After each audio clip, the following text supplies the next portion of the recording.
4ஆம் அதிகாரம் 6ஆம் வசனம். பிலிப்பியர் 4:6. நீங்கள் ஒன்றுக்கும் கவலைப்படாமல் எல்லாவற்றையும் குறித்து உங்கள் விண்ணப்பங்களை ஸ்தோத்திரத்தோடு கூடிய ஜெபத்தினாலும் வேண்டுதலினாலும் தேவனுக்கு தெரியப்படுத்துங்கள். கண்களை மூடுவோம், ஜெபிப்போம். மகா பரிசுத்தரும் நித்தியரும் நீதிபரருமாயிருக்கிற சர்வ வல்லமையுள்ள நல்ல ஆண்டவரே, வார்த்தை உம்முடையது. வார்த்தையின் மறைப்பொருளை கர்த்தர் எங்களுக்கு வெளிப்படுத்தி தாரும். சுயம் வெளிப்படாதபடி காத்துக்கொள்ளும். இயேசு கிறிஸ்துவின் நாமத்தில் ஜெபிக்கிறோம் எங்கள் நல்ல பிதாவே, ஆமென். சந்தோஷமா இருக்கிறீங்களா? பக்கத்தில் கையை பிடிங்க. ஒரு ஆளுக்குள்ள சண்டைக்காரங்க யாரும் நினைக்கிறேன். நாம் கவலைப்பட வேண்டாம். சொல்லுங்க. இன்னைக்குள்ள செய்திக்குள்ள தலைப்பு, நாம் கவலைப்பட வேண்டாம். பாஸ்டர், வாழ்க்கையில் மொத்தம் பிடிச்சு வச்சிருக்கிறதே சொத்துல பெரிய சொத்தை என்னதான்? கவலை தான். மிக தெளிவான ஒரு ஆழமான ஒரு சத்தியம் உங்களுக்கு இன்னைக்கு கைமாறி கொடுக்கப்படுகிறது. நாம் கவலைப்பட வேண்டாம். எங்க பார்த்தாலும் மனுஷன் கவலையோடு வாழ்கிறான். அது என்னன்னா, அநேகர் அது கூட பிறந்துட்டு பாஸ்டர். அது என்னது? கூட பிறந்துட்டு. இன்னைக்கு அந்த ஒரு பெரிய சுமை என்கிற கவலையோடு இன்னைக்கு நீங்க இந்த இடத்துல உட்கார்ந்திருப்பீர்கள் என்றால், இன்னைக்கு பதிலோடு 7 காரியங்களை கர்த்தர் உங்க கையில கைமாறி கொடுக்க போகிறார். நாம் கவலைப்பட வேண்டாம். மிக ஜபத்தோடு எதிர்பார்ப்போடு இந்த வார்த்தையை உங்ககிட்ட கொண்டு வரேன். நம்ம வாழ்வில் தேவனுடைய சமூகத்தில் நாம் கவலைப்பட வேண்டாம் என்று கர்த்தர் உங்களுக்கு ஒரு வாக்குறுதியை சொல்லுகிறார். அப்போஸ்தலனாகிய பவுல் பிலிப்புவுக்கு இந்த கடிதத்தை எழுதும் பொழுது, நீங்க 1ஆம் வசனத்திலிருந்து 4ஆம் அதிகாரம் 1ஆம் வசனத்திலிருந்து 8ஆம் வசனம் வரை வாசிக்க சொல்ல, மிக தெளிவான ஒரு காரியத்தை தேவனாகிய கர்த்தர் அங்கு நமக்கு படிப்பிக்கிறார். நீங்கள் ஒன்றுக்கும் என்ன செய்யக்கூடாதான்? நமக்கு இருக்கிறதே கவலை. ஆனால் வேதம் ஆழப்படுத்தி சொல்லுகிறது, நீங்கள் ஒன்றுக்கும் கவலைப்படாமல் எல்லாவற்றை குறித்து நீங்க என்ன செய்யணுமா? விண்ணப்பம் பண்ணணும். இன்னைக்கு நமக்கு கவலை வந்துட்டா நம்ம எங்க போவோம்னு உங்க மனசாட்சிக்கிட்ட கேட்டு பாருங்க. நம்ம கிட்ட நெருக்கமா இருக்கிறவங்கிட்ட போவோம். சும்மா இருந்தா அவங்களையும் அள வச்சு அவங்களும் 4 பேர்கிட்ட உங்க கவலையை சொல்லுவதற்கு நம்ம போவோம். உண்மைதானே? இந்த காலையிலே நீங்கள் ஒன்றுக்கும் கவலைப்படாமல் எல்லாவற்றையும் குறித்து உங்கள் விண்ணப்பங்களை ஸ்தோத்திரத்தோடு கூடிய ஜெபத்திலும் வேண்டுதலிலும் யாருக்கு தெரியப்படுத்தணுமா? பக்கத்து வீட்டுக்காரங்களுக்கா? கர்த்தர்கிட்ட நீங்க தெரியப்படுத்தணும். நம்ம எல்லாம் ஜெபம் பண்ண உட்காருவோம். இந்த ஜெபத்தினுடைய ஆரம்பம் என்பது நம்ம வாழ்க்கையில கர்த்தரை துதிக்கணும், கிறிஸ்துவை துதிக்கணும், ஸ்தோத்திரம் பண்ணணும். ஸ்தோத்திரத்தினாலே கிருபை பெருகும் என்று கர்த்தர் உரைக்கிறார். அதனால் இன்னைக்கு சபையை பார்த்து பரிசுத்த ஆவியானவர் சொல்லுகிறார், நீங்கள் ஒன்றுக்கும் கவலைப்படாமல் எல்லாவற்றை குறித்து உங்கள் விண்ணப்பங்களை ஸ்தோத்திரத்தோடு கூடிய ஜெபத்திலே வேண்டுதலிலே தேவனுக்கு தெரியப்படுத்த வேண்டும். இன்னைக்கு நீங்க கவலைப்படுவதற்கு காரணம் என்னவென்றால், நீங்கள் தெரியப்படுத்த வேண்டிய வருடத்தில் நீங்கள் என்ன செய்யல? தெரியப்படுத்தல. ஆதலால் சபையே, இன்னைக்கு நீங்க பலவிதமான கலக்கத்தில் வந்திருக்கலாம், கண்ணீரோடு வந்திருக்கலாம். ஏன் ஆண்டவர் இப்படிப்பட்ட ஒரு ஜென்மத்தை எனக்கு தந்தீர் என்று, இப்படிப்பட்ட ஒரு வாழ்க்கை தந்தீர் என்று கவலையோடு உட்கார்ந்திருப்பீர்கள் என்றால், இன்னைக்கு ஆண்டவராகிய கர்த்தர் உங்களுக்கு பதில் தருகிறார். உங்களுடைய கவலைகளை மாற்ற கர்த்தர் இந்த காலையிலே உங்கள் மத்தியிலே நிற்கிறார். வாசிங்க ஒரு வசனத்தை கூட. 1 பேதுருவின் புத்தகம் 5ஆம் அதிகாரம் 6, 7, 8 வசனத்தை திருப்பிக் கொள்ளுங்கள். ஆகையால் ஏற்ற காலத்திலே தேவன் உங்களை உயர்த்தும்படிக்கு அவருடைய பலத்த கைக்குள்ள அடங்குங்க. எல்லாரும் கவனிங்க. தேவனாகிய கர்த்தர் நாம் கவலைப்பட வேண்டாம் என்று சொல்லும் பொழுது, இரண்டாவதாக அந்த வசனத்தினுடைய ஆழமான சத்தியம் என்ன படிப்பிக்கிறது என்றால், ஆகையால் ஏற்ற காலத்தில் உங்களை உயர்த்துவேன். சொல்லுங்க. நிச்சயம் உங்களை உயர்த்துகிற ஒரு தெய்வத்தை ஆராதிக்கிறீர்கள். ஆகையால் ஏற்ற காலத்தில் உங்களை உயர்த்தும்படிக்கு அவர் பலத்த கைக்குள்ள என்ன செய்யணுமா? அடங்கி இருக்கணும். இன்னைக்கு உங்களை பார்த்து சொல்றாரு, ஆகையால் ஏற்ற காலத்தில் தேவன் உங்களை உயர்த்தும்படிக்கு அவருடைய பலத்த கைக்குள்ள நீங்களும் நான் என்ன செய்யணுமா? அடங்கணும்.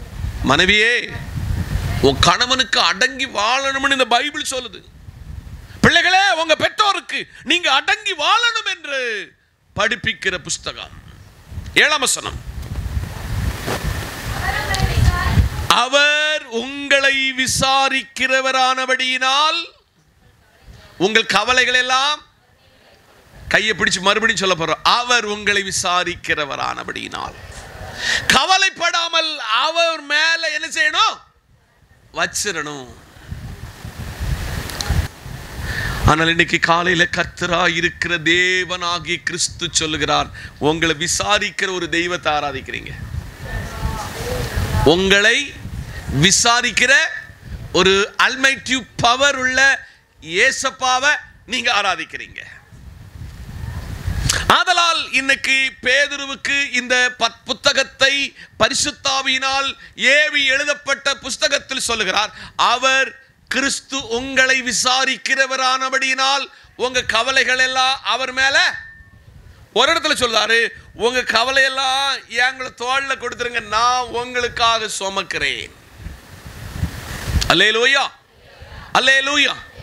இந்த காலையிலே ஒரு ஒரு ஒரு ஒரு ஒரு ஒரு ஒரு குரூப் உங்களுக்கு இன்னைக்கு காலையில் அறிமுகப்படுத்த போகிறேன். யாத்திராகமத்தின் புத்தகத்தின் 13ஆம் அதிகாரம் அதனுடைய 19ஆம் வசனத்தை திருப்பிக் கொள்ளுங்க. யாத்திராகமம் 13:19. மோசே தன்னோடு கூட எடுத்துக்கொண்டு போனான். தேவன் உங்களை நிச்சயமாய் சந்திப்பார். அப்பொழுது உங்களோடு கூட என்னுடைய எலும்புகளை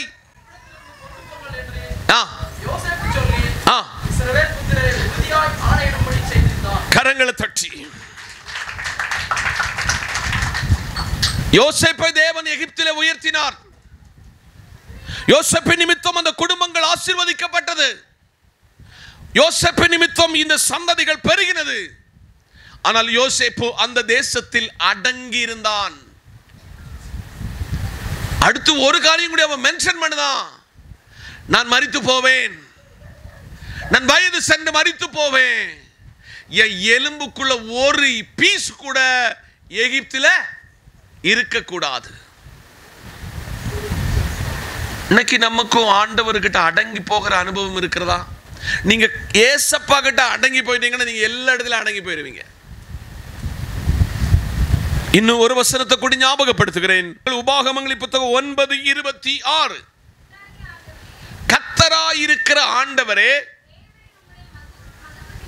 தேவரீர் உம்முடைய மகத்துவத்தினாலே மீட்டு பலத்த கையினால் எகிப்திலிருந்து கொண்டு வந்த உமது ஜனத்தையும் சுதந்திரத்தையும் அழிக்காதிருப்பீராக. அடங்கி தேவ சமூகத்தில் இருக்கிற ஒரு சமுதாயத்தை நாம் பார்க்கிறோம். 55 சங்கீதத்தின் 22 வசனத்தை எடுத்துக்கொள்ளுங்கள். 7 காரியத்தை உங்களுக்கு கைமாறி கொடுக்க ஜெபத்தோடு நிற்கிறேன். வாசியுங்கள். 55 சங்கீதம் 22 வசனம்.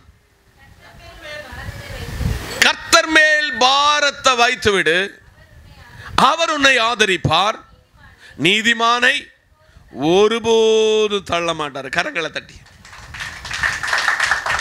நமக்கு என்ன வேண்டாமா சொல்லுங்க? கவலை வேண்டாம். கர்த்தர் மேல் பாரத்தை வைத்துவிடு, அவர் உன்னை ஆதரிப்பார், நீதிமான ஒருபோதும் தள்ள மாட்டார். அப்ப கவலைப்படாம நம்ம இருக்கணும்னா 7 விஷயம் இன்னைக்கு நம்ம படிக்க போறோம். 7 உங்களுக்கு தெளிவுபடுத்தி உங்க வீட்டுக்கு ஜெபத்தோடு உங்க வீட்டுக்கு நான் அனுப்ப போறேன். நம்பர் 1, 39 சங்கீதம் எடுத்துக்கொள்ளுங்கள். 39 சங்கீதம் அதனுடைய 6 வசனத்தை திருப்பிக் கொள்ளுங்கள். வேஷமாகவே மனுஷன் திரிகிறான், விருதாவாகவே சஞ்சலப்படுகிறான், ஆஸ்தியை சேர்க்கிறான், யார் அதை வாரிக்கொள்வான் என்று அறியான். ஹலோ, சர்ச்சில் வர சொல்ல என்ன சிரிப்பு என்ன, என்ன நகைப்பு என்ன, எவ்வளவு எவ்வளவு நம்ம வாழ்வு சந்தோஷமாக இருக்கிறது என்று வெளியில காட்டிக்கொள்கிறோம். ஆனால் குடும்பத்தில் நிம்மதி இல்லை, தனிப்பட்ட வாழ்வில் என்ன இல்லை, சமாதானம் இல்லை. சில இடத்துல ரஜினிகாந்தை விட, சில இடத்துல எம்ஜிஆரை விட நம்ம நடிக்கிறோம். நான் சொல்லல, இந்த பைபிள் சொல்லுது, வேஷமாகவே மனுஷன் தெரிகிறான். உள்ள வச்சிருக்கிற கவலையை யாருக்கிட்ட கொட்ட, விருதாவாகவே அவன் சஞ்சலப்படுகிறான், ஆஸ்தியை சேர்க்கிறான், அதை யார் வாரிக்கொள்ளுவார்கள் என்று அவன் அறியான். இன்னைக்கு காலையில் ஒன்று நம்ம ஏன் கவலைப்படாம இருக்கணும்னு சொன்னா, கவலைப்படுவது முட்டாள்தனம், வீண் என்று இந்த புஸ்தகம் நம்மை படிப்பிக்கிறது. இன்னைக்கு காலையில் அங்கேயும் சொன்னேன், இங்கேயும் சொல்ல போறேன். இந்த வளர்த்தி கொஞ்சம் குறைஞ்சவங்க வளருவதற்கான யூடியூப்ல புதிய புதிய மெத்தட் இருக்கிறது. அழகுக்கு எப்படி எல்லாம் என்ன கிரீம் எல்லாம் போடணும்னு யூடியூப்ல இருக்கிறது. நரைமுடியை எப்படி கருக்க வைக்கலாம் என்று யூடியூப் இருக்கிறது. ஆனா கவலைப்பட்டவனை கவலையிலிருந்து மாற்றுவதற்கான எந்த யூடியூப் சேனல் இல்ல. ஒரு பெரிய சேனல் எங்க அப்பாவினுடைய வேத புஸ்தகம். இங்கதான் இருக்கிறீங்களா? வேஷமாகவே மனுஷன் திரிகிறான், உள்ளத்துல கவலையோடு சுமந்து போகிறான், விருதாவாகவே சஞ்சலப்பட, காரியமே இருக்காது. நானும் பாஸ்டமா பேசின எங்களை தான் இவங்க கெடுத்து பேசுறாங்க. சஞ்சலம், சமாதான கேடு. இந்த காலையிலே பரிசுத்த ஆவியானவர் சொல்கிறார், மனுஷா, நீ வேஷம் போடுவதற்கு உன்னை நான் அழைக்கல, நீ சமாதானமாய் வாழ்வதற்கு உன்னை நான் தெரிந்து கொண்டேன். நீ என்ன போல தேவ பாதத்தில் காத்திருந்து சமாதானமான ஒரு வாழ்க்கை, நிம்மதியான ஒரு வாழ்க்கை உன் பிள்ளைகளை தந்து, உனக்கு நீ நினைப்பதற்கும் வேண்டுவதற்கும் மேலானதை தந்து நான் உன்னை உயர்த்தி வச்சேன். நீ கவலைப்பட்டு கொண்டிருக்கிறாய். நீ கவலைப்படுகிறவன் அல்ல, நீ சஞ்சலப்படுகிறவன் அல்ல. நீ சமாதானத்தோடு வாழ்வதற்கு நான் இந்த பூமியில உன்னை தேர்ந்தெடுத்துக் கொண்டேன். பல நேரத்தில் குடும்பத்தில் சமாதானம் இல்லாம, காய்கறி வெட்டின இடத்துல உங்க விரல்ல வெட்டினே தெரியுமா? வேலைக்கு போன இடத்துல உங்க விரல சில இடத்துல கொடுத்தீங்க, உங்க வண்டி சில இடத்துல விபத்துக்குள்ளாச்சு தெரியுமா? இன்னைக்கு கர்த்தர் சொல்லுகிறார், மகனே, நீ வேஷம் போட்டது நீ போதும், நீ கவலைப்பட்டது போதும், நீ அழுதது போதும், நீ துக்கித்தது போதும், நீ சமாதான கேடா இருந்தது போதும். நான் அதுக்காக உன்னை அழைக்கல, உனக்கு ஒரு பீஸ்ஃபுல்லான சமாதானமான வாழ்க்கை தருவதற்காக நீ கவலைப்படக்கூடாது என்று ஒரு பெரிய சொத்தை நான் இதில் எழுதி வச்சிருக்கிறேன். இதை சுதந்திரித்துக் கொண்டால் நீ ஆசீர்வாதமாக இருப்பாய். இரண்டாவது சொல்ல போகிறது ரொம்ப பிரதானமான காரியம். பிரசங்கியின் புஸ்தகத்தை திருப்பிக் கொள்ளுங்கள். 2ஆம் அதிகாரம் 26ஆம் வசனம். தேவன் தம்முடைய பார்வைக்கு நல்லவனாயிருக்கிறவனுக்கு ஞானத்தையும் அறிவையும் இன்பத்தையும் என்ன செய்கிறாராம்? அளிக்கிறார். பாவம் செய்கிறவனுக்கோ தமது பார்வைக்கு நல்லவனாய் இருக்கிறவன் வசமாய் வைத்து விட்டு போகும் பொருட்டு சேவத்து குவித்து வைத்தும் தொல்லையும் அவன் நிமித்தம் நியமித்திருக்கிறார். இதுவும் மாயையே. கரங்களை தட்டி.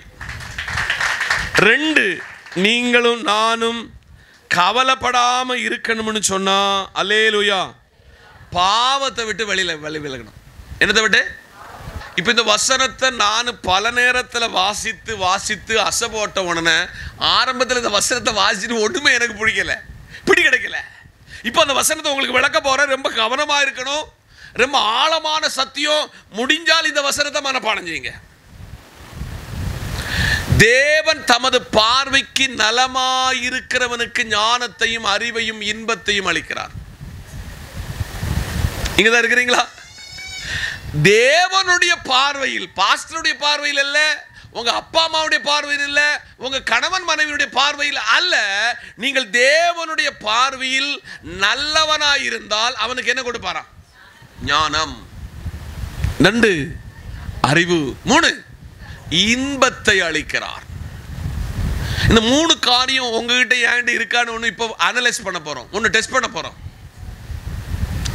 அவர் பார்வைக்கு யாரு நல்லவனா இருக்கிறீங்களோ உங்களுக்கு கொடுக்கிறது நம்பர் 1 என்னது? ஞானம். 2, 3. இந்த 3 இருந்துனா அவன் பாவம் செய்யலன்னு அர்த்தம். அடுத்து பாவம் செய்கிறவனுக்கோ வாசிக்க, பாவம் செய்கிறவனுக்கோ நமது பார்வைக்கு நல்லவனாய் இருக்கிறவன் வசமாய் வைத்துவிட்டு போகும் பொருட்டு சேர்த்து குவித்து வைக்கும் என்னது? தொல்லை. நீங்க பாவம் செய்தீங்கன்னா தொல்லை உங்க கூட வருது. என்ன வருது? நம்ம அடிக்கடி சொல்லுவோம், எனக்கு ஒரு தொல்லை ஆண்டவர் தந்துட்டாரு. என்னத தொல்லை? எனக்கு ஒரு தொல்லை, வேலை தொல்லை. எனக்கு ஒரு பிள்ளை தான், அவன் தொல்லையாவே இருக்கான். அல்லேலூயா. எனக்கு ஒரு மனைவி ஆண்டவர் தந்தார். எப்பா அது எப்பவும் என்னதான் இருக்கு? கரடி மாறி நிற்குது. என்ன மாதிரி நிற்குது? கரடி மாறி. அடுத்து நம்ம ஆட்கள் சொல்லுவோம் கடுகு மாறி படபடான்னு புடபடான்னு என்ன செய்யும்? சோத்திரம். அல்ல, உங்க மனைவி உங்களுக்கு ஒரு குட் அட்வைசர் மறக்காதீங்க. உங்க கணவர் ஒரு பக்க டைரக்டர் உங்க குடும்பத்துக்கு, அது மறந்துடாதீங்க. கணவர் யாரு? Is a good director. உங்க பிள்ளைகள் நீங்க இந்த மாதிரி வளர்த்தி எடுத்தீங்கன்னா உங்க பிள்ளைகள் எந்த விதத்தில் சிக்குண்டு போக மாட்டாங்க, பாவத்தில் விழ மாட்டாங்க. அப்ப கர்த்தருடைய பார்வைக்கு நீங்க நலமா நடந்து கொண்டா உங்களுக்கு கவலை வராதுன்னு சொல்லி தான் வராருங்க. இங்கதான் இருக்கிறீங்களா? ஆனா பாவம் செய்தா என்ன சொல்லும்? தொல்லை. என்னது? இந்த வசனத்தை முடிஞ்சா மனப்பாடம் செய்யுங்க. நான் இந்த வசனத்தை வாசித்து கர்த்தர் இந்த வசனத்தை எனக்கு தந்துட்டாரு. இந்த வசனத்துல இவ்வளவு விஷயம் இருக்குன்னு நானே புரிவதற்கு லேட் ஆச்சு. ஆமென் சொல்லுங்க. இன்னைக்கு காலையில இதை எழுதினது யாரு தெரியுமா? ஞானிகளில் ஞானியான சலோமோனை கொண்டு பரிசுத்த ஆவியானவர் எழுதி கொடுத்திருக்கிறார். இன்னைக்கு ஞானம் வேணுமா? நல்லவனா இருக்கணுமா? அறிவு வேணுமா? இன்பம் வேணுமா? தேவனுடைய பார்வையில் நீங்க யாரா மாறணும்? பாவம் செய்துட்டிய தொல்லதான். அது மனைவிக்கு நீங்க பாவம் செய்தீங்கன்னா, கணவனுக்கு பாவம் செய்தீங்கன்னா, நீங்க பிள்ளைகளுக்கு பாவம் செய்தீங்கன்னா, சபைக்கு துரோகம் பண்ணினீங்கன்னா அது பாவம். இன்னைக்கு தொல்லைய வச்சிருக்கிறீங்களா? உங்க வாழ்வில் தேவனுடைய பார்வையில் ஞானத்தை வச்சிருக்கிறீங்களா? அறிவை வச்சிருக்கிறீங்களா? இன்பத்தை வச்சிருக்கீங்களா? சோதித்து பாருங்கள். அல்லேலூயா. ஒரு வசனத்தை கூட வச்சு உங்களுக்கு அதை இன்னும் தெளிவுபடுத்துகிறேன். அதே பிரசங்கின் புஸ்தகம் 4ஆம் அதிகாரம் 6ஆம் வசனம். வருத்தத்தோடும் மன சஞ்சலத்தோடும் 2 கைப்பிடியும் பார்க்கிலும் அமைச்சலோடு கரங்களை தட்டி. ஒரு காலத்தில் நம்ம வீட்டில் கஞ்சிக்கு கூட வழி இல்லாமல் இருந்தோம். ஒரு வஸ்திரத்துக்கு மறு வஸ்திரம் இல்லாமல் இருந்தது. இப்போ எல்லாம் நிறைவாச்சு. இப்போ நமக்கு யாரும் வேண்டாம். ஆராதனை வருத்தத்தோடும் மனச்சஞ்சலத்தோடும் 2 கைப்பிடியும் நிறைய கொண்டிருப்பதை பார்க்கிலும் என்னதோட அமைச்சலோட ஒரு பிடியை கொண்டிருப்பது நலம். இன்னைக்கு காலையில் பரிசுத்த ஆவியானவர் உங்ககிட்ட என்கிட்ட 2வது படிப்பிக்கிறாரு. கவலை வேண்டாம் என்று சொல்லுகிறவங்க பாவத்தை விட்டு என்ன செய்யணும்? விலகணும். இன்னைக்கு காலையில் பரிசுத்த ஆவியானவர் சொல்லுகிறார், மகனே மகளே, உன் பாவம் உங்களை சமாதானத்தை கெடுத்துச்சு தெரியுமா? பாவம் உன் சமாதானத்தை கெடுத்துச்சு. பாவம் உனக்கு கவலையை உண்டாக்கி வச்சுச்சு. பாவம் ஒரு புற்றுநோயை போல உன்னை தொடர்ந்து அரிச்சு அரிச்சு அரிச்சு உன்னை விசுவாசம் இல்லாமலே ஆக்கி வெளியே கொண்டு வந்துட்டு, ஏன் தேவம், ஏன் ஆராதனை, ஏன் சபை என்ற கேள்வியை உனக்கு பாவம் வந்ததுனால கவலையோடு இன்னைக்கு வாழ்க்கையை கழித்து கொண்டிருக்கிறாய். அதிலிருந்து விடுதலை செய்வதற்கு பரிசுத்த தேவன் உங்களை அழைக்கிறார். ஆமென், அல்லேலூயா. 3வதாக அதே பிரசங்கின் புஸ்தகம் 8ஆம் அதிகாரம் 16-17 திருப்பிக் கொள்ளுங்கள். நாம் ஞானத்தை அறியவும் மனுஷன் இரவும் பகலும் கண்ணுறக்கம் இல்லாமல் பூமியில செய்யும் வேலைகளை பார்க்கவும் என் மனதை செலுத்தின. அங்க நிக்கட்டும். இப்ப எல்லாரும் என்ன பிடிங்க? 3 கவலை இல்லாம வாழணும்னா நல்லா தூங்கணும். என்ன செய்யணும்? இன்னைக்கு ஆரோக்கியமான உடம்புக்கு என்னதுக்கு ஆரோக்கியமான உடம்புக்கு மருத்துவர்கள் சொல்லுகிற அறிவுறுத்தல் சராசரி 7 மணி முதல் 8 மணி வரை தூங்கணும். எத்தனை மணி வரை? நான் ஞானத்தையும் அறிவையும் மனுஷன் இரவும் பகலும் என்ன வைக்கிறான்? கண்ணுறக்கம் இல்லாமல். சில கவலைகள் நம்ம உறக்கத்துக்கு எடுத்துச்சு தெரியுமா? ஹலோ, சில கவலைகள் நம்ம உறக்கத்தை கெடுத்துச்சு. சில நேரத்தில் சொப்பனம் பார்த்து நம்மளே செத்து போனது மாதிரி சொப்பனம் வந்திருக்கு தெரியுமா? கல்யாணம் முடிஞ்ச நமக்கு கல்யாணம் நடந்த மாதிரி சொப்பனம் வருது தெரியுமா? வந்திருக்கா? சோத்திரம். ஒரு ஆளுக்கு ஒரு கல்யாணம் தான். நானும் நீங்களும் மரித்து போனா நமக்கு என்ன சம்பவிக்கும்னு சொல்லி நடராஜன் பாட்டிக்கு சவசரீரத்துக்கு முன்ன சொன்னேன், இந்த கை அசையாது, இந்த வாய் பேசாது, இந்த கால் நடக்காது, சரீரம் முழுவதும் சத்து போகும். ஆனால் ஜீவனோடு இருக்கிற நாம் உறக்கம் நல்ல வரணும்னு சொன்னா மருத்துவர்கள் சொல்லதை கேட்க வேண்டாம், இது வேதம் சொன்னது கேட்டா போதும். கவலைப்பட மட்டும் இருந்தா போதும். என்ன இருந்தா போதும்? கவலைப்படாம இருந்தா என்ன வரும்? 17ஆம் வசனம், தேவன் செய்யும் சகல கிரியைகளையும் நான் கவனித்து பார்த்த பொழுது சூரியனுக்கு கீழே செய்யப்படும் கிரியையே கூடாது என்று கண்டேன். அதை அறியும்படி மனுஷன் பிரயாசப்பட்டாலும் அறிய மாட்டான். அறியலாம் என்று ஞானி அவனும் அறிந்து கொள்ள மாட்டான். கரங்களை தட்டி. இன்னைக்கு எல்லாருடைய வாழ்க்கையில் ஒரு பெரிய பிரச்சனை என்ன தெரியுமா? பாஸ்டர் தூக்க வரல. என்னது? தூக்க வரல. ஏன் தூக்க வரல தெரியுமா? உள்ள சுமையெல்லாம் பிடிச்சு வச்சிருக்கிறது. கடைக்காரன் வருவான், வட்டிக்காரன் வருவான், இன்னாளுக்கு இன்னதெல்லாம் சொன்னோம், எல்லாம் பிடிச்சு வச்சுக்கிட்டு எப்படி தூங்குவீங்க? பின்ன நம்ம அடிக்கடி நம்ம என்ன செய்வோம்னா, ஒரு ஆளு கூட பிரச்சனைய அந்த ஆளை வச்சு சொகங்கன்னு நம்ம சிரிச்சு பார்ப்போம். ஒருத்தன் உங்கள்கிட்ட கவலையை கொண்டு வந்தா அவனுக்காக பாரத்தோடு ஜெபம் பண்ண படிங்க.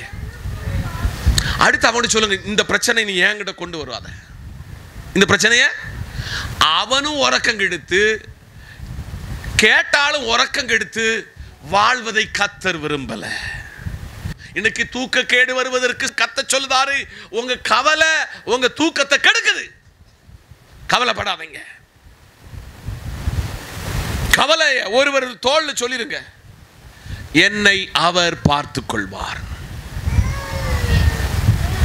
ஆபிரகாமுடைய மகன் அப்பா கிட்ட கேட்கிற, அப்பாவே என்ன பல நேரத்துல பலி செலுத்துவதற்கு தெய்வத்துக்கிட்ட மோரியா மலைக்கு கூட்டிட்டு போயிருக்கிறீங்க, ஆனா என்கிட்ட நான் உங்க கூட வர சொல்லல. நான் கண்டது ஒரு பலியாடு கையில இருக்கும், என்கிட்ட தீவட்டி இருக்கு, விறகு இருக்கு தலையில. பலி செலுத்தக்கூடிய ஆடு எங்கப்பான்னு கேட்ட பொழுது அப்பா மகன்கிட்ட சிம்பிளா சொல்லுதா, யெகோவா ஈரே. யெகோவா சத்தமோன்னு சொல்லுங்க பாப்பா, யெகோவா ஈரே. அதுக்குள்ள சிம்பிள் அர்த்தம் இதுதான், தேவன் பார்த்துக் கொள்வார். உங்களுக்கு இருக்கிற வேதனை, உங்களுக்கு இருக்கிற வியாதி, உங்களுக்கு இருக்கிற சஞ்சலம், உங்களுக்கு இருக்கிற மனவேதனை, உங்களுக்குள்ள தூக்க கெடுதல், எல்லாத்துக்கும் ஒரே பரிகாரம், யெகோவா ஈரே. யெகோவா அவர் பார்த்துக் கொள்வார். சொல்ல வேண்டிய இடத்துல கரெக்டா நீங்க சொல்லிட்டீங்கன்னா அவர் பார்த்துக் கொள்வார். ஆனால் தூக்கத்தை கெடுத்தீங்கன்னா என்ன நடக்குன்னா, உங்களுக்கு ஹை பிபி உண்டாகும், லோ பிபி உண்டாகும். ஹலோ, நம்ம பழைய காலத்தில் பாட்டியம்மா சொல்ல ப்ளஸர் வந்திருக்கு. என்னது? எனக்கு ப்ளஸர் இருக்கா, எனக்கு என்ன இருக்கா, ப்ளஸரு. கடந்த கொஞ்ச காலத்துக்கு வரையும் 60 வயசு தாண்டவங்களுக்கு தான் என்ன வரும், சீனி வரும், சுகர் வரும். இப்போ பிறந்த பிள்ளைக்கு என்னது இருக்கு. இன்னைக்கு காலையில் கத்த சொல்றாரு, இப்படியெல்லாம் வருவதற்கு காரணம் என்ன? ஏன்னா எல்லாம் கைக்குள்ள வந்தது, சமாதானம் கெடுத்து போயிட்டு. இன்னைக்கு கத்த சொல்றார், சமாதானத்துக்கு கெடுப்பதற்கு காரணம் உன்னுடைய கவலையும் கண்ணீரும் என்பதை மறந்து போகாதே என்று ஆவியானவர் திருவுள்ளம் பற்றுகிறார். மத்தேயு 6ஆம் அதிகாரம் 31 முதல் 34 வரை எல்லாரும் திருப்பிக் கொள்ளுங்க. உங்களுக்கு எல்லாருக்கும் தெரிஞ்ச வசனத்தை இந்த காலையிலே உங்களுக்கு அறிமுகப்படுத்துகிறேன். மத்தேயு 6:31.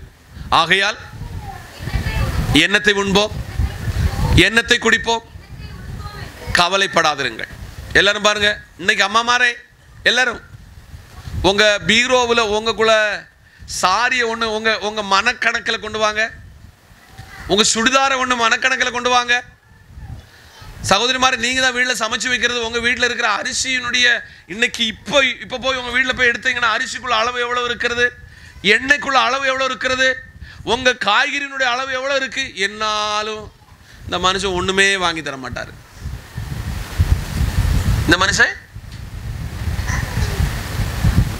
ஆகையால் எண்ணத்தை உண்போம், எண்ணத்தை குடிப்போம், எண்ணத்தை உடுப்போம்னு தான் இப்போ நமக்கு கவலை. நம்ம வீட்டில் எவ்வளவு சாரி இருந்தாலும், எவ்வளவு சுடிதார் இருந்தாலும், ஒரு ஃபங்க்ஷனுக்கு என்ன வேணும், புதுசு வேணும். என்ன வேணும்?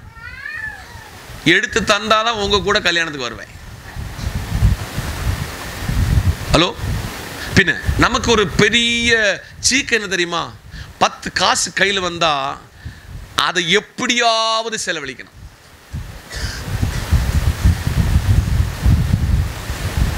உண்மைதானே? உண்மைதானே? நீங்க நம்ம சர்ச்சுக்கிட்ட வருதுங்களெல்லாம் சொல்லுவேன், சில நாள் வேலை வராது, கிடைக்காது. சில நாள் வேலை கிடைக்காது. வேலை கிடைக்காத நாளுக்கு வேலை கிடைச்ச நாளில் 100 ரூபா சேவ் பண்ணணும்னு நான் டிடிஐயில் படிப்பிச்சேன். டிடிஐயில் இருக்கிறவங்களுக்கு புரிஞ்சிருக்கும். நீங்கள் அப்படி ஒரு பேலன்ஸ் பண்ணுங்க. உங்கள் வீட்டில் என்னைக்கும் கிறிஸ்மஸ், என்னைக்கும் கிறிஸ்மஸ். இன்னைக்கு நமக்கு எல்லாம் எண்ணத்தை உண்மை எவ்வளவு வச்சுக்கிட்டு, எவ்வளவு 700 சாரி இருக்கும், அப்பமும் சாரிக்கு வேண்டி கவலைப்படுவோம். நல்ல ஜீன்ஸ் பேண்ட் இருக்கும், சுடிதார் இருக்கும், அதை கவலைப்படும். வீட்டில் எல்லாம் இருந்துட்டும் நமக்கு என்னதான். அல்லேலூயா. அதை விட சூப்பர் நம்ம சகோதரிமார். உங்களை சொல்லலை, நீங்க எல்லாம் கண்மணிகள், நீங்களும் அப்படி செய்ய மாட்டீங்க. வீட்டில் கணவன் வாங்கி தந்த இந்த பருப்பு பயிறு, என்னது பருப்பு பயிறு, அது பூத்து புழு வச்சு தூக்கி கொண்டு எங்க எரிவோம்.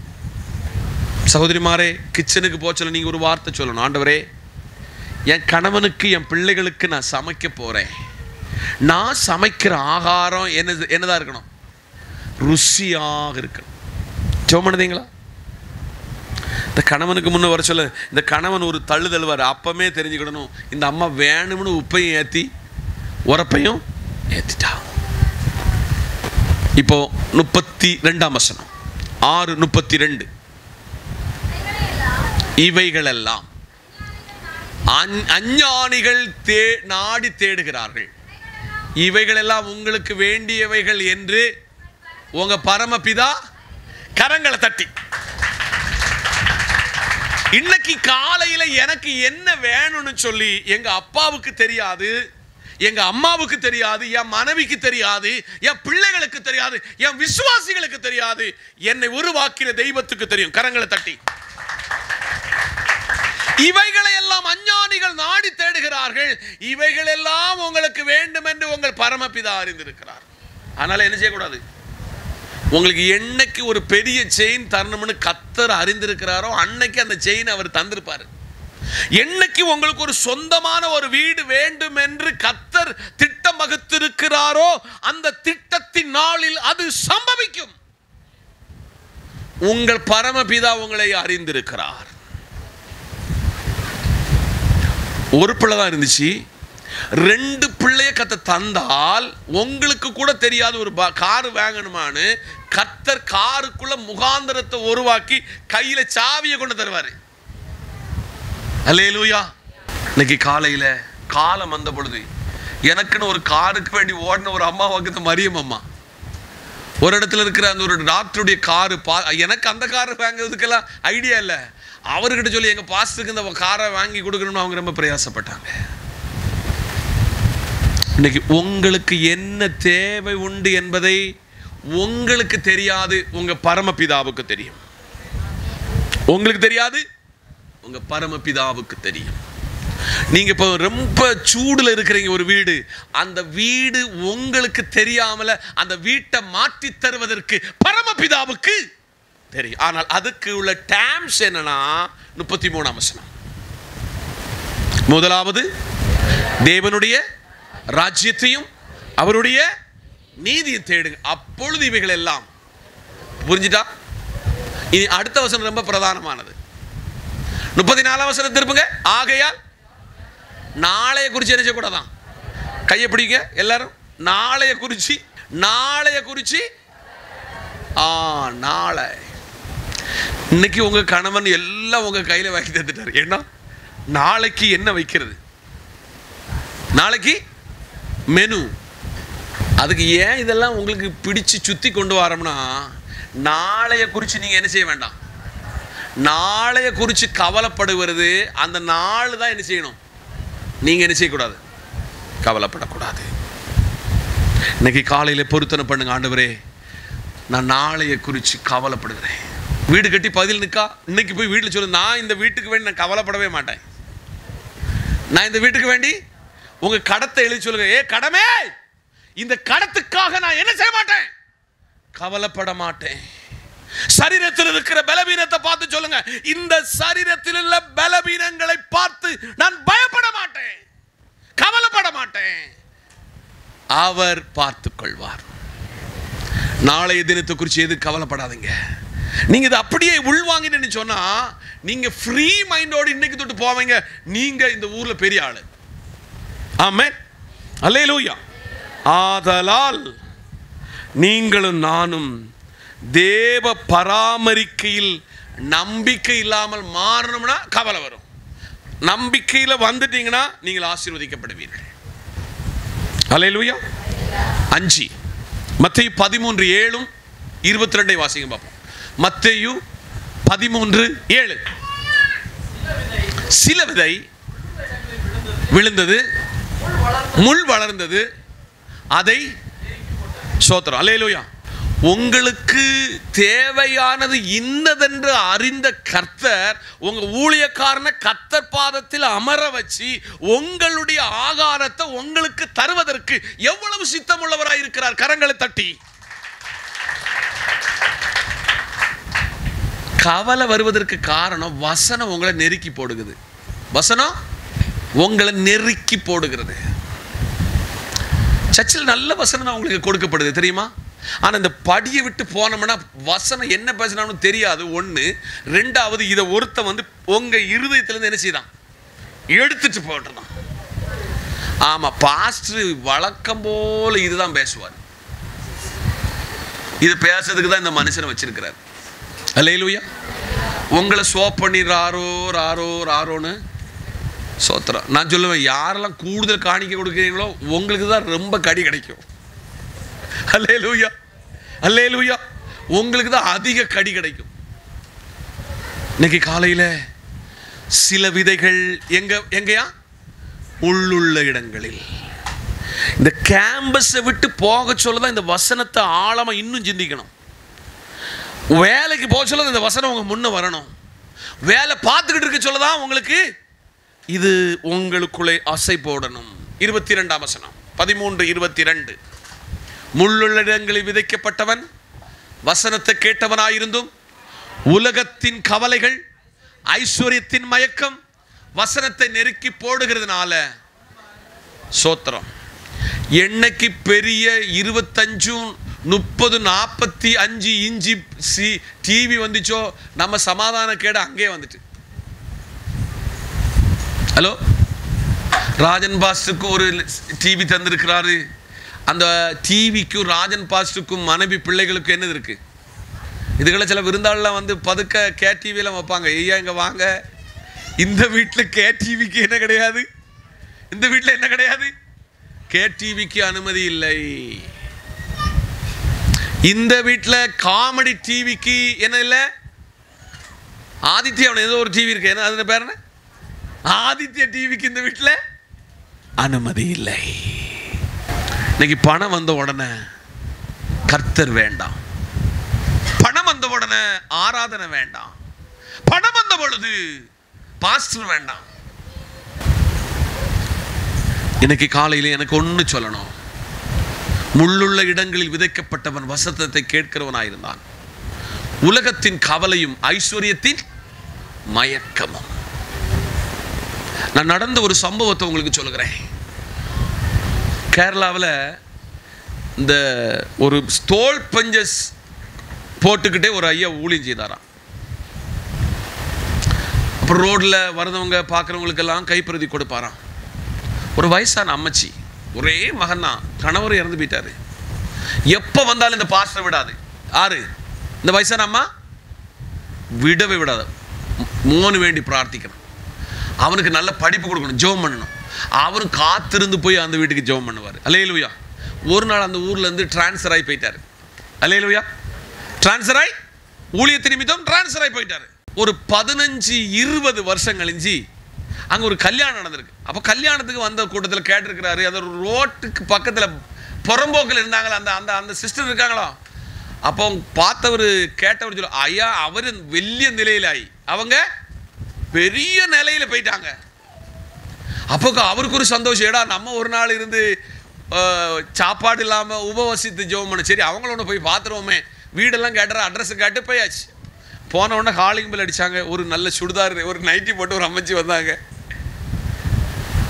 நல்லா இருக்கீங்கன்னா கூட கேட்கல. பாஸ்டரை பெட்டன்னு பிரார்த்திச்சு பெட்டன்னு போக்கணும், எனக்கு சீரியல் நோக்கணும். கடைசியாக உங்களுக்கு தெரிஞ்ச ஒரு குடும்பத்தை அறிமுகப்படுத்தி நிறுத்த போறேன். லூக்கா எழுதின சுவிசேஷம் 10ஆம் அதிகாரம் 40 முதல் 42 வரை. மார்த்தாளோ பற்பல வேலைகளை செய்வதில் மிகவும் வருத்தம் அடைந்து அவரிடத்தில் வந்து, ஆண்டவரே நான் தனியே வேலை செய்யும்படி என் சகோதரி என்னை விட்டு வந்திருக்கிறதை குறித்து உமக்கு கவலை இல்லையா? எனக்கு உதவி செய்யும்படி அவளுக்கு சொல்லு வேண்டாள். கரங்களை தட்டி.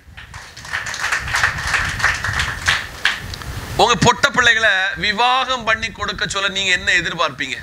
என் மகா என்ன மாதிரி அந்த வீட்டில் நேரமே எந்திக்கணும், சாப்பாடு என்னை விட ருசியா வைக்கணும், கணவனுக்கு ஒரு நல்ல மனைவியாக இருக்கணும். இன்னைக்கு உங்க மகளை அப்படி வளர்த்தெடுக்கிறீங்களா? ஹலோ, உங்க மருமக தெரியாட்டனாலும் மக்களை இது இப்படிமா செய்யணும்னு சொல்லி கொடுக்குறீங்களா? கணவன் ஒரு சில டபுள் மீனிங்ல பேசுவோம் தெரியுமா? ஆர வச்சுக்கிட்டு மருமகளை வச்சுட்டு அந்த பிரச்சனை ஏன் மகளுக்கு நீங்க மூடி மறைக்கீங்க? இன்னைக்கு காலையில மார்த்தாளுக்கு ஒரு கவலை. என்ன கவலை? மார்த்தாளுக்கு பற்பல கவலை. பற்பல. அப்ப இயேசு கிட்ட போய் கேட்காரு, உமக்கு இதுக்கு கவலை இல்லையா? உமக்கு அவருக்கு தெரியாதோ? இயேசு அப்படியே மௌனமா நின்று நீ என்னமா பேசுன்னு கேட்டுட்டு 41ஆம் வசனத்திலே 42ஆம் வசனத்தில் ஒரு விஷயத்தை அங்க ஃபார்வர்ட் பண்ணாரு. இயேசு மார்த்தாளுக்கு பிரதியுத்தரமாக, மார்த்தாளே, இந்த 2 வார்த்தை பயன்படுத்த கொஞ்சம் கோபம் அந்த அந்த இடத்துல கொஞ்சம் உள்ள வருது பாருங்க.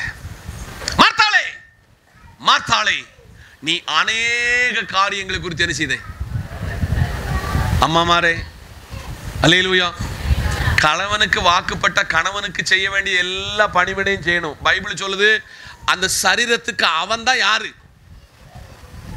உத்தரவாதி, பொறுப்பு, கண்ட்ரோல்.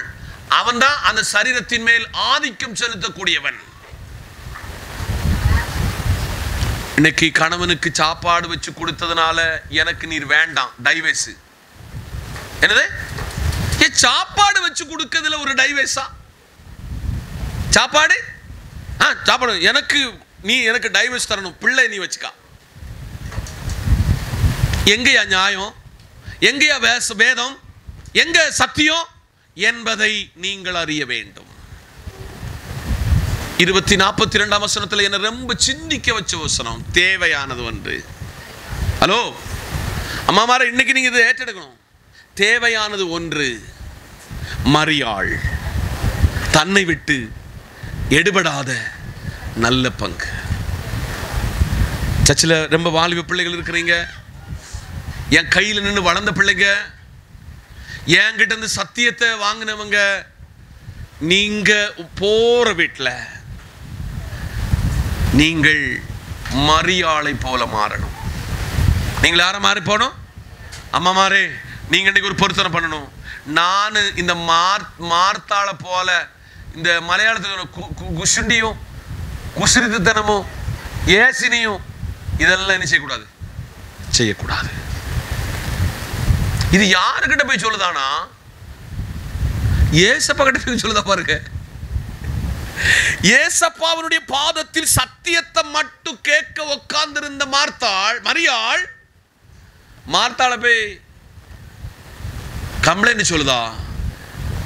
எனக்கு ஒரு கவலை, இவ்வளவு சாப்பாடு வைக்கிறேன், யாருக்கெல்லாம் சாப்பாடு கேட்டுக்கணும்? நல்லா, ஏசப்பாவுக்கு 1, லாசருக்கு 2, மார்த்தாளுக்கு 3, இந்த 4 பேருக்கு சாப்பாடு வைக்கிறதுல சண்டை. அம்மாமாரே, வேலை செய்த சரீரத்தில் வேதனை தான். இந்த சரீரம் உள்ள தட்டியும் வேதனை தான் வரும்.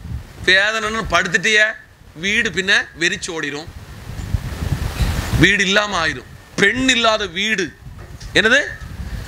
நல்லா தெரியும். வீட்டம்மா ஒன்று விழுந்தா தெரியும். வீட்டில் அந்த பாத்திரம் கிடக்கிறது, கிடப்பு, தூக்காம வீடு இருக்கிற நிலைமை எல்லாம் உங்களுக்கு நல்லா தெரியும்.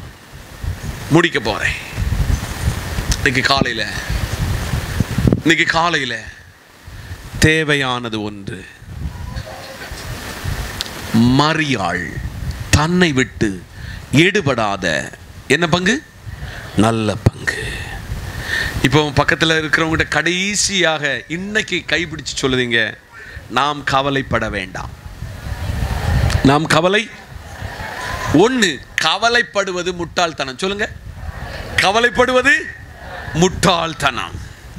2, கவலைப்படுவது பாவிகளின் பங்கு. யாரு? பாவிதான் கவலைப்படுவான். ஆமே சொல்லுங்க. 3, தூக்கம் வந்தா கவலை வரும். அதனால ரொம்ப என்ன செய்யாதீங்க, தூக்கத்தை கெடுக்கிற கவலையெல்லாம் இன்னைக்கு மாற்றி தூக்கத்தை நம்மை விட்டு மாற்றுவதற்கு நம்ம கர்த்தர் பாதத்தில் காத்திருக்கணும். கர்த்தாவே, இனி கவலைனால எனக்கு தூக்கம் கெட கூடாது என்று தேவ சமூகத்திலே சொல்ல வேண்டும். அல்லேலூயா, அல்லேலூயா. அடுத்து, தேவ பராமரிப்பு எங்க இல்லையோ அங்க கவலை வரும். தேவ பராமரிப்பு எங்க இல்லையோ அங்க கவலை வரும். இன்னைக்கு காலையில பரிசுத்த தேவன் கிறிஸ்து நம்மை பார்த்து அறிவிக்கிறார். வசனம் நம்மளை என்ன செய்யக்கூடாது? நெருக்கக்கூடாது. மகிழ்ச்சி கெடாம இருக்கணும்னா ஆமென் சொல்லுங்க, நல்ல பங்கை தெரிந்து கொள்ள வேண்டும். பற்பலதை குறித்து என்ன செய்யாதீங்க, கவலைப்படாதீங்க. கர்த்தர் இந்த வார்த்தையினால் உங்களை ஆசீர்வதிக்கட்டும். எல்லாரும் கண்களை மூடுவோம், ஜெபிப்போம். சர்வ வல்லமையுள்ள எங்கள் நல்ல பிதாவே, உம்முடைய குமாரனும் எங்கள் கர்த்தருமாயிருக்கிற இயேசுவின் நாமத்தில் வருகிறோம். நீர் எங்களோடு பேசின வார்த்தைக்காய் நன்றி. வார்த்தையின் மறைப்பொருளின்படி இனி நாங்கள் கவலைப்படாமல் இருக்க கர்த்தர் கிருபை செய்யும். இப்பொழுது பிரிகிறோம். நேசக்கரம் எங்களோடு இருக்கட்டும். இயேசு கிறிஸ்துவின் நாமத்தில் ஜெபிக்கிறோம் நல்ல பிதாவே, ஆமென். நம்முடைய கர்த்தரும் இரட்சகரும் மீட்பருமாயிருக்கிற இயேசுவின் கிருபை, பிதாவின் அன்பு, பரிசுத்தாவின் ஐக்கியமும் நாம் அனைவரோடு கேட்ட தேவ வார்த்தையோடும் சகல பரிசுத்தவான்களோடும் தேவ கிருபை என்று நிலைத்திருப்பதாக. ஆமென். சேர்ந்து சொல்லுங்க, என் ஆத்துமாவே கர்த்தரை ஸ்தோத்திரி, என் முழுமை பரிசுத்த நாமத்தை ஸ்தோத்திரி. என் ஆத்துமாவே கர்த்தரை ஸ்தோத்திரி, கர்த்தர் செய்த சகல உபகாரங்களை மறவாதே. ஆமென், ஆமென்.